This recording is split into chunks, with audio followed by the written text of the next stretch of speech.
All right, Pouring Nation, you asked for it, and here it is. I am going to show you what the difference is when you use a high-powered or a larger blow dryer versus a small blow dryer, and why you want to use the settings you use there. In this case, I'm going to use all Creative Inspiration paints. They are water only. So paint and water. And the reason why I wanted to do that, partly to show you how different paint and water acts when you mix it very thin. So paint and water actually looks much different than doing paint itself. It starts to get really drippy when it gets to the point of very thin, and it's not it doesn't flow like it does with Floetrol or some of the other pouring mediums. So you got to be careful of that when you're doing it. I did do a drip test. We're going to use these colors. I did a small drip test of white here, added a little bit more water to each of these. I added a secret ingredient. You probably know what it is if you've been watching my videos for a while, but we'll see how it turns out. I'm not expecting a lot for this, this technique. So first, let me show you the difference between this as I blow my white out, and then we'll get to the painting. And sorry for this, I need something for my autofocus to work. So first I want to show you is I'm going to spread a little bit of this white on the side here. And with both of my hair dryers, so this is a much higher watt hair dryer. It has low, medium, high for the heats, and then a cold setting, and then low and high for the air setting. My smaller one has a cold button that I can use, and then a high and low for the pressure. I prefer a diffuser that is very uniform. If you don't get a diffuser that's uniform, or you use the regular diffuser, it pushes the air in one little piece and it doesn't push it out as much, and I don't like the look. I like the look of kind of a broad leaf, which I'll show you here, or a broad petal on a flower. That's what this diffuser makes, and I have the same type of diffuser for both. I'll put a link to both of these in the description below. So we're going to try the small one first. I always use the cool setting. I haven't seen a benefit of using heat. If you do use heat, use low. You don't want high heat. High heat will start to scorch the paint, and it'll make it start to dry quickly on the top, and you don't want that. That's what causes cracking. So if you notice the paint here, I'm going to do low first. I'm going to go straight down about 2 inches off, and then go maybe at a 10-degree angle. See how it just barely starts to move? So see how it just barely started to move the paint? It just doesn't have enough power with these very small wattage. You really need to use the high, which I'm going to show you now.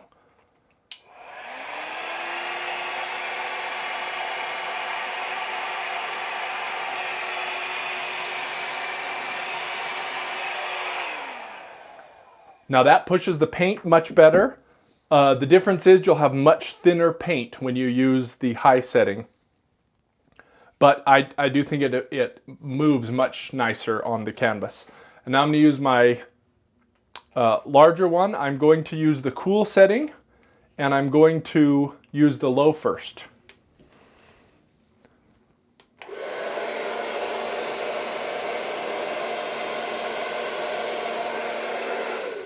Now look at how much the small one only did about 3 or 4 inches wide. This one did probably 6 inches wide, and it pushed the paint real nice for the low.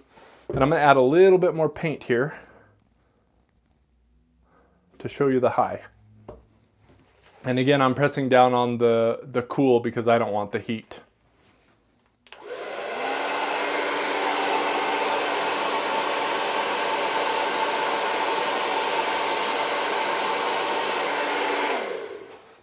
So the high, I didn't even get close, and it started to kind of sputter over here. I was probably 6 inches off the canvas, whereas the low, I was only about 2 inches off the canvas. That's another reason why I like using low on the big one or high on the little one, so that I can get a little bit closer and be more involved in how the paint is moving. So with this one, I'm going to use the low of the large one, and I'm going to put my small one away. And quickly we're going to cover the rest of this and then start with the colors. I want to leave a little bit more to use as a small flood coat at the end.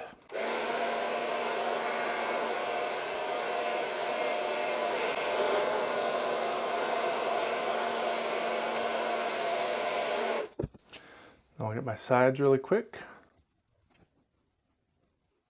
Now, one thing I messed up when I was putting my colors down on the last painting is I got a little bit too wild with how I was doing it, and it made it really hard to get the composition that I wanted. So if you're starting out, especially with the Dutch pour, I recommend doing very straight lines. You know, it can be a diagonal line or it can be a little curve, but you don't want to do lots of huge swiggles because it will make it more difficult. So we're going to put the yellow down first. And I am going to kind of move a little bit. See how I'm keeping it pretty straight, but I'm leaving room for other colors to be let's go with the red.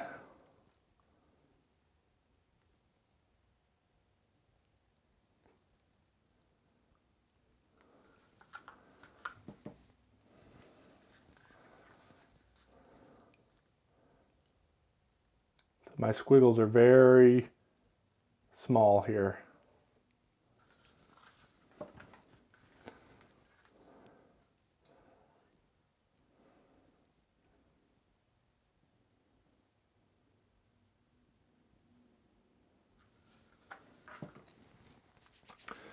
Now, one thing also with the pours like this is if you put a lot of the base coat as a flood coat, you're going to get a lot more of that color when you blow it out. If with white, it's going to mute all of your colors. If you want your colors to stay heavy, then you really don't want to use very much base coat. I do want a little bit just to let it move. And I'm doing about the same amount of the white as I did the other colors. And one thing I like about the white at the edge, especially like this, is you get kind of an ethereal look with the colors because the white blends in to the middle and it almost looks like it has layers, like transparent layers. The next thing that I recommend is start in the middle. Blow your one way, blow the other way till you get to the other side. If you start on one side, it's hard to get that first section to show up well. So if you start in the middle, you'll have a much easier time.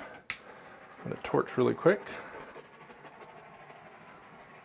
I just made these colors up, so I have a lot of bubbles, which is fine. And let's do this.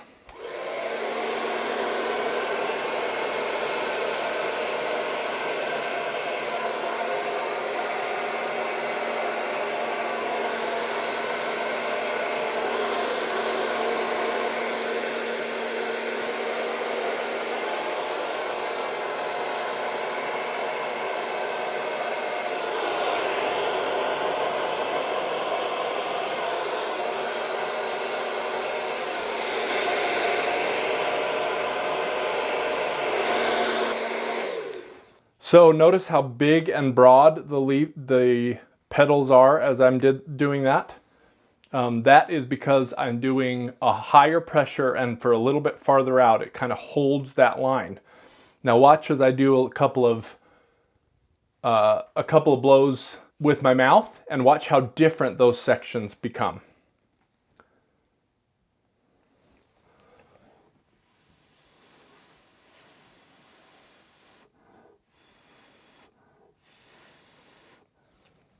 See how I get a lot more jagged edges here? Part of that is because I don't have a lot of paint, and part of that because I'm being very focused in where I blow. I don't like how that turned out. Just going to kind of get rid of that.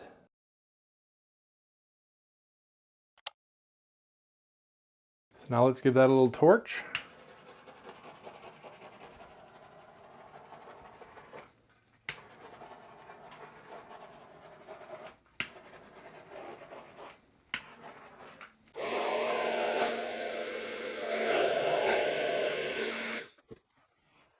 All right, so now let's go in for a close-up.